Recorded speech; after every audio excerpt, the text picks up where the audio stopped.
Manisa Belediyesi'nin 2013 yılı projeleri arasında yer alan Atık Su Arıtma Tesisine yönelik Multiclear Arıtma Sistemleri AŞ tarafından tanıtım toplantısı düzenlendi.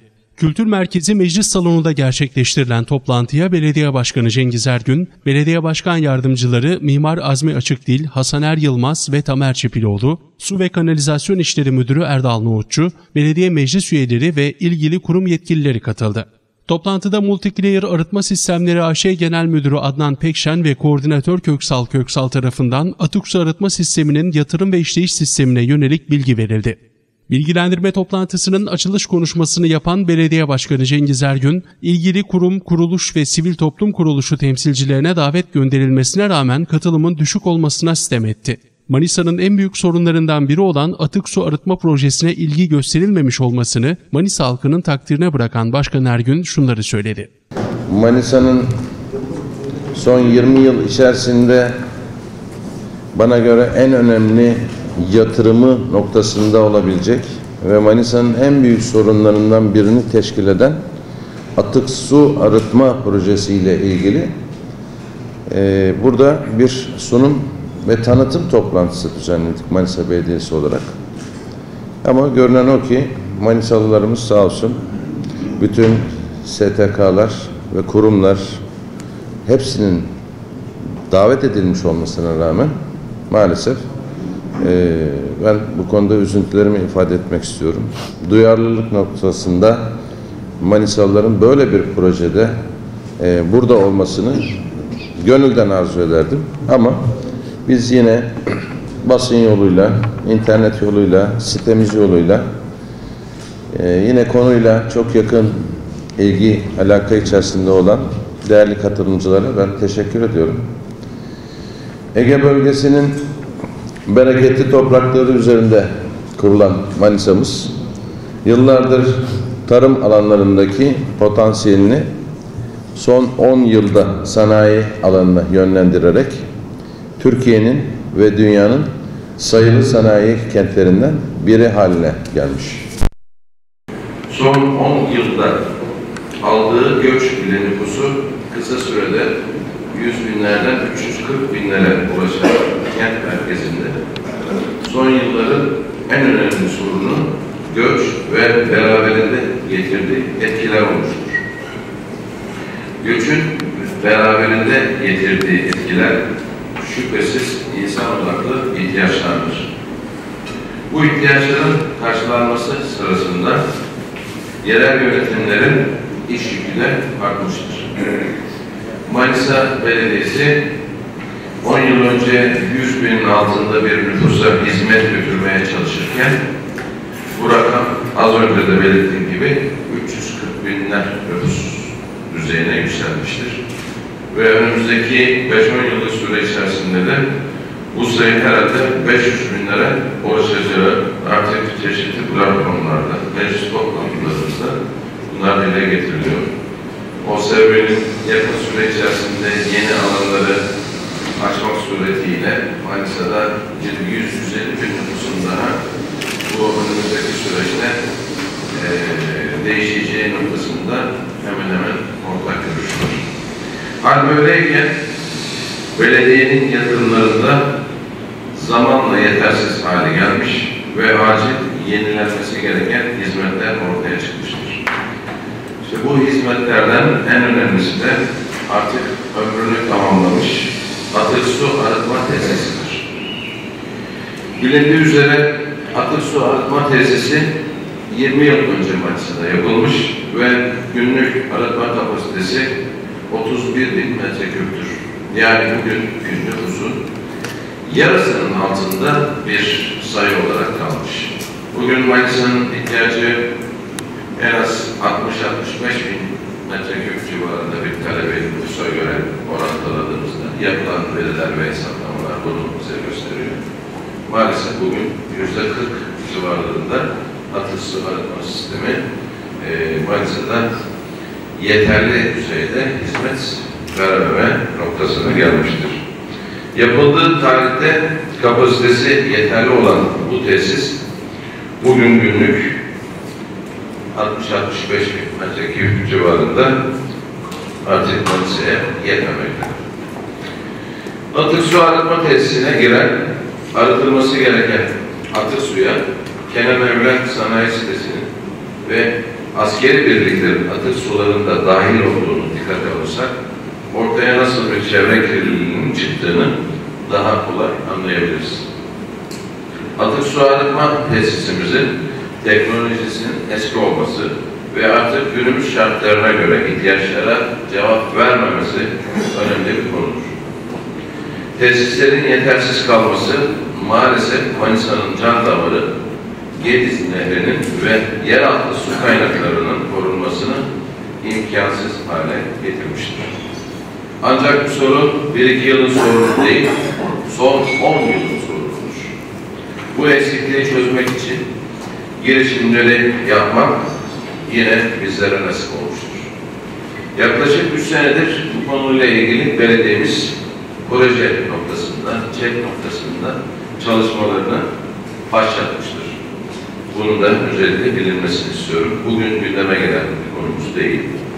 Manisa'nın gelecek yıllardaki ihtiyacını da kapsayacak günlük yaklaşık 100.000 metreküp arıtma kapasitesi olacak modern arıtma tesisinin kurulması için çalışmalar artık son aşamaya gelmiştir. Şimdi burada 2 alternatif var değerli misafirler, değerli bizi takip edenler. Birinci, mevcut bildiğimiz klasik sistem. Bununla ilgili 3 senedir söylediğim süreç içerisinde klasik sistemle ilgili bütün projelerin hazırlanması, ilgili İller Bankası nezdinde çalışmaları başlatılmış ve mevcut projelerin hazırlanması prosedürünü tamamlayarak yeni İller Bankası'nın kontrolünde gerek sahada gelinerek teknik ekiplerin incelemeleri, zemin etüt çalışmaları, jeolojik faktörler hepsi incelenmiştir. Ve bu süre içerisinde mevcut projemizin artık tahmin ediyorum ya bu hafta ya önümüzdeki hafta İller Bankası'nda son olur imzasına gelmiş durumdayız. İller Bankası'nın projeyi bize olur yazısını sunduğu anda ilgili Milli Emlak Müdürlüğü'nde yapmış olduğumuz bu süre içerisinde mevcut yerleri, yani atık su arıtma tesisinin bulunduğu alanın MERA kapsamında mahkemelik bir süreci başlayacaktı. İlgili valiliğimizin, Milli Emlak Müdürlüğümüzle, defterdarlığımızla yapmış olduğumuz görüşmelerde de biz oradaki problemi de çözmek için bir yol haritası ortak bir karar aldık. Mevcut oradaki alanın Milli Emlak Dairesi'ne tapu devrini yaptırdık ve bize tekrar tahsisinin yapılması talebinde bulunduk ve geçtiğimiz 15 gün içerisinde bu kararla ilgili genel başbakanlıkta kararı çıkmak suretiyle atık suyun yerinin bize tahsisi bitmiş durumda. İller Bankası'nın bu hafta ve önümüzdeki hafta projeyi onayına takip hemen ihale sürecini artık yapma noktasındayız. Bu birinci alternatif. İkinci bir alternatif daha var. Bugün burada sunumunu alacağız, bilgilendireceğiz ki biz idare olarak bu noktada çeşitli defalarca toplantılar yaptık ilgili müdürlüğümüze, ilgili arkadaşlar tarafından. İkinci bir alternatif yine Konya Cihanbeyli'de geçtiğimiz sene içerisinde, değil mi? Yanlış hatırlamıyorsam. Geçen sene Konya Cihanbeyli'de ihalesi yapılarak bakanlıkça da tabii ki bunların bütün onayları alınmak suretiyle işletmelik faaliyeti hayata geçirildi. Geçtiğimiz 2-3 ay içerisinde yine Ayvalık Belediyesi'nde bunun ihalesi yapıldı ve şu anda yapım aşamasında yaza kadar da tahmin ediyorum inşaatı şu anda devam ediyor. Daha detaylı bilgiyi tabii teknik arkadaşlar verecektir. Ancak bunun Avrupa'da bilhassa Almanya'da kullanımı yaygın. Aynı zamanda yanlış hatırlamıyorsam Ankara Sanayi Odası'nın da atık su arıtmaları yine aynı sistemle yapılıyor. Ve aylık ve kanuni mecburiyette İl Çevre Müdürlüğü'ne verilmesi gereken her türlü aylık veriler takibi bizzat ilgili müdürlükçe ve bakanlık yılda bir defa bildiği kadarıyla veriliyor. Bunların da her türlü atık su arıtmadaki çıktılarının bakanlık düzeyinde takibi de söz konusu. Yani bu tabii yeni bir geçiş süreci olarak ben nitelendiriyorum. Bu yeni sistemin Türkiye'de önümüzdeki süre içerisinde yıllarda çok daha aktif hale geleceğine inanıyorum. Ve ilgili bakanlık düzeyinde de bu konu artık kafalarda soru işareti kalmayacak noktalarda şu anda örneklerinin alınan verileri itibariyle yeterli düzeyde atık suyun alındığı noktasında sonuçları var. Burada bir fark var. Klasik sistem yaklaşık ihale sürecinden başlayıp inşaatın bitimine kadar olacak geçecek süre en az 2-2,5-3 yıllık bir süre alıyor. Yani havuzlu sistemlerden bahsediyorum. Ancak bu sistemde 7-8 aylık Manisa için konuşuyorum. Çok daha ufak kapasiteler bir ay içerisinde, 1,5-2 ay içerisinde kurulma aşamasında geliyor. Ama Manisa'daki tesisin binaları itibariyle ve yüksek metreküp oranındaki oranı itibariyle 7-8 aylık bir süre içerisinde bitirilmesi söz konusu. Manisa'nın denizi şu anda maalesef biliyorsunuz. Tabii Kütahya'dan başlayıp çeşitli Uşak hafiften gelerek ilçelerimizi de geçerek bugün Manisa'dan İzmir'e devam ediyor. Gerçekten Yediz eylem planı kapsamında da bu çalışmalar bir fiil takip ediliyor. İlgili bakanlık nezdinde de takip ediliyor. Bir an önce acil ivedi olarak çevreyi kirletmeyecek bu yatırımın acil bir süre içerisinde ihale sürecini başlatıp bitirmemiz gerektiğini bilinci içerisindeyiz. O açıdan bu sürede dikkate alınacak bir noktalardan bir tanesi. Tabii bu sistemde düşündüğümüz olay ya bir şey devlet modeliyle bu işin ilgili yatırımcılara açık halka ihaleye çıkmak suretiyle bunun yapımı düşüncesi var.